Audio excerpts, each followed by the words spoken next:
Would you like me to sort your delivery? You are generous as you are divine, oh booty queens and booty queens. I don't give a damn what you're entitled to. So if you don't like it, you can take back your food and your castle and right off. You should treat Books with more respect. Welcome to Mystery Pony Fiction, hosted by the Mystery Fluttershy fan.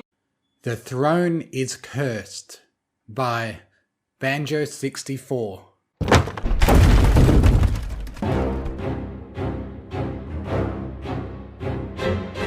What remained of the door fell to the ground, leaving an awkward moment of sound as both parties stared at each other.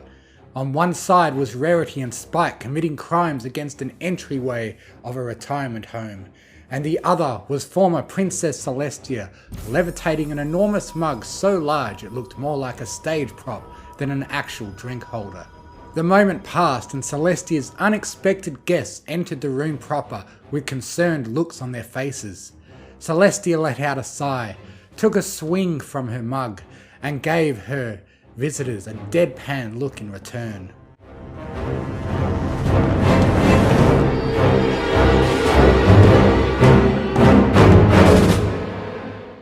"My front door was unlocked, you know," said Celestia. "Sorry, I think we took that turn a little too hard. We'll hoof the bill, time is of the essence, and we require your assistance immediately," announced Rarity. "Let me guess, Twilight Sparkle's been acting odd lately, and you were hoping I'd have an explanation or possibly a solution," said Celestia in an annoyed tone. "Your spot-on first guess tells us that you very much have them. I respect you a great deal, Celestia, but good heavens am I tired of cleaning up after your patch job solutions. If you anticipated trouble, then why, pray tell, did you not see fit to tell us sooner?" demanded Rarity. "Seriously, you're not a princess anymore. We're not going to teach you a lesson as an answer this time," added Spike, arms crossed. "Oh no, not this time, believe me. I would have been happy to warn her about this one. Pain in the flank that it was. And before you ask, the reason I had to stay quiet is the same answer to what's happening to Twilight. The title of Ruler of Equestria is cursed."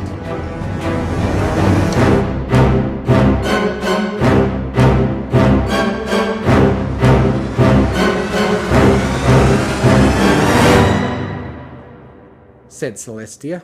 Rarity and Spike blinked and looked at Celestia in disbelief. Celestia just took another swing of her mug. "Oh yes, that's the stuff. Dark beams of life and happiness. How I've missed you," mumbled Celestia. Perhaps it was the absurdity of what she'd just heard, but Rarity couldn't help notice something off about the former princess.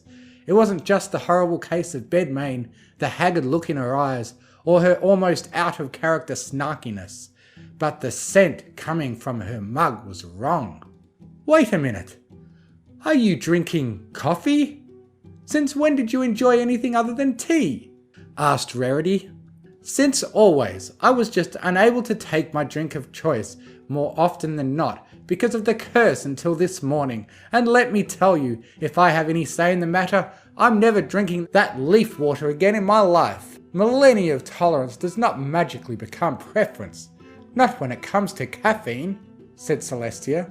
Again, Rarity and Spike could just stare in disbelief as Celestia took another swing at the coffee. This was not going the way they expected it to. Still, Twilight was in trouble, so Spike shook his head to clear it and pressed on. "Okay, so Twilight's been cursed.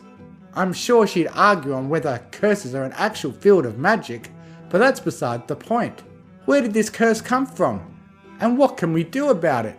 asked Spike. "Ha! If there was something we could do about it, I would have gotten rid of it ages ago," said Celestia with a scoff. Celestia took yet another swing, emptying the mug. She then levitated over an equally oversized coffee pot and filled her mug right back up. Rarity couldn't help but wonder just how many of those oversized mugs of caffeine Celestia had already drunk that morning. "The curse was put on the title the moment Luna and I took it. There was a bit of an incident right after our coordination, you see. Princess Platinum had objected to us being rulers and insisted that she should be the one to take the title. So Luna and I, little troublemakers that we were, decided that the only appropriate response was to prank her, said Celestia. Prank her? I have several questions, said Spike. They can wait until story time's over, Spike. So, after being rather publicly humiliated, Platinum managed to pull herself out of the river and make her way back to the throne room. She begrudgingly decided to cooperate and let us take the throne. But she also declared that if we were going to be princesses, we were going to have to start acting like it, and then cast the curse to make sure we would, said Celestia.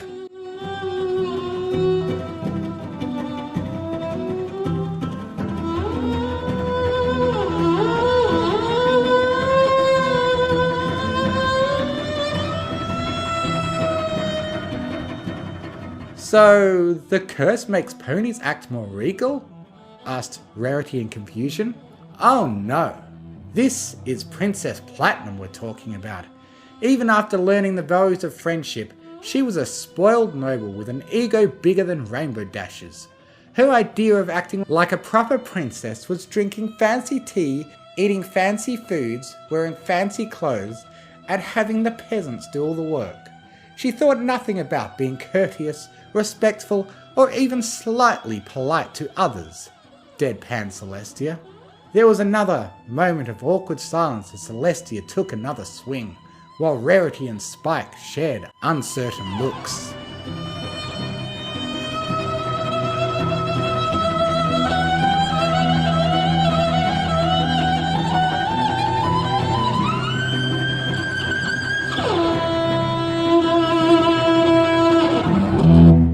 Of course, she also considered politics to be the greatest sport invented by pony kind. Tartarus knows why. And paperwork to be her favourite hobby, so the curse didn't do anything about them. Shame, really. Could have used some level of enjoyment out of slaving over that desk for so many years, mumbled Celestia. Wait, back up a minute. So all these years you only drank tea because Princess Platinum thought that was what it meant to be a princess? Asked Spike. Yep, didn't matter how much I hated it. I would get cravings that only tea could satisfy, and when it wasn't tea, it was mountains of sweets because sugar in any form was considered fancy back then. To be fair, I always had a sweet tooth, but it was a constant struggle to keep the pounds off with how much cake I was compelled to guzzle down. And poor Luna had it even worse. The first pastry she genuinely cared for wasn't invented until 200 years after her banishment, said Celestia with a shake of her head. I have several more questions, said Spike. Those answers are personal and I refuse to give them. The need for fancy clothes was even worse. The crown constantly got tangled in my mane. I always hated wearing that heavy thing around my neck. And I couldn't even sleep or take a bath without being fully dressed because of how naked it made me feel. Do you have any idea how hard it is to scrub your hooves while wearing shoes? Asked Celestia. Yes, actually, answered Rarity without thinking. Celestia and Spike gave Rarity a pair of looks. Rarity quickly realised what she let slip, gave an awkward cough, and turned away to hide her blush. Anyway, the clothes were bad, and the absolute worst was the fact that, as a princess, it was my responsibility to sit back and let others deal with important issues. It didn't matter if it was an invasion, monster attack, or my own sister going crazy. If it couldn't be solved with a smile and fancy speech, there was no possible way for me to take care of it, and if I tried anyway, the job would always end up half done. I think you two know perfectly well how frustrating that was, said Celestia. Rarity and Spike nodded. Yes, they were aware. They were also aware of the dozen or so angry letters they'd sent to the royal sisters regarding this matter. Rarity's blush grew deeper, while Spike started showing his own. Oh, and obviously we couldn't tell you about the curse. I think some of our more trusted retainers figured it out on their own though. Now that I think about it, it might be a good idea to write it down for future generations of the royal staff, now that I can, assuming Raven hasn't already done so, mumbled Celestia. Wait, that's it? That's all the curse does? Asked Rarity. Pretty much.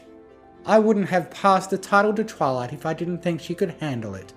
I know it might seem bizarre to see Twilight's sudden change in diet and formal wear, but I assure you that it's nothing to worry about. She's otherwise the same book-loving pony we all know and love. She's even already prepared a new generation of heroes to pick up the slack now that she's basically useless for saving the world. There will be some adjustment, but I have the utmost confidence this will work out, said Celestia with a reassuring smile. But what about the orange mane? Or the spiked armor? Or the laws about chicken farmers? Asked Spike. Celestia blinked in confusion, but then got a horrified look on her face. Chicken farm? Oh no. Tell me, is she also wearing a bracelet that looks like a negative rainbow puked on it? Celestia asked nervously. Well, yes, actually. I don't know what in Equestria that unusual expression is supposed to mean, but it certainly describes that hideous thing well enough, said Rarity.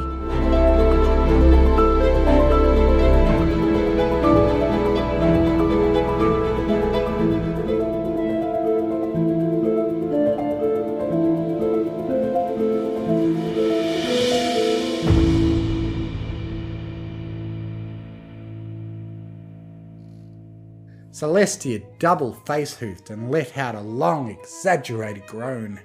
She then finished off her mug again, got up and rushed over to see what must have been the door to Luna's room. Son of a... I knew I forgot something! Luna, get up! We forgot to warn Twilight about the vault of slightly cursed items! Celestia yelled as she banged on the door. There was a loud thud from the other side of the door, followed by Luna opening the door, looking even more dishevelled than her sister did. Don't tell me, she mistook it for your closet, and is currently wearing half a dozen cursed items, asked Luna in a deadpan tone. She's already involved the chicken farmer law. We need to get to Canterlot and free her before she turns the guards' uniforms into Speedos, cried Celestia. Without another word, Celestia galloped out the door. Luna let out a yawn, grabbed the coffee pot Celestia left behind, and proceeded to chug the whole thing. She then tossed it behind her without a glance back and galloped after her sister. I told you that darn thing needed reassigned, she mumbled as she ran past Rarity and Spike. Spike and Rarity could only stand and stare at what they'd just heard. Slightly cursed?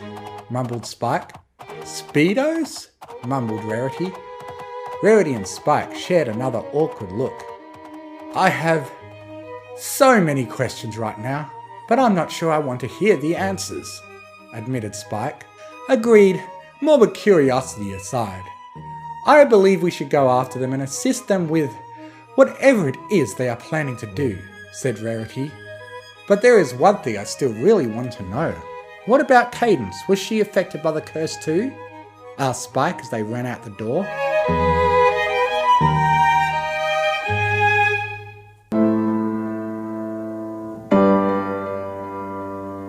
Cadence let out a resigned sigh as she lifted a shoe-wearing hoof out of the bathtub. It was so unfair. She avoided one cursed title just to get stuck with another, and the only difference was that the Crystal Empress was expected to drink coffee instead of tea. Cadence hated coffee.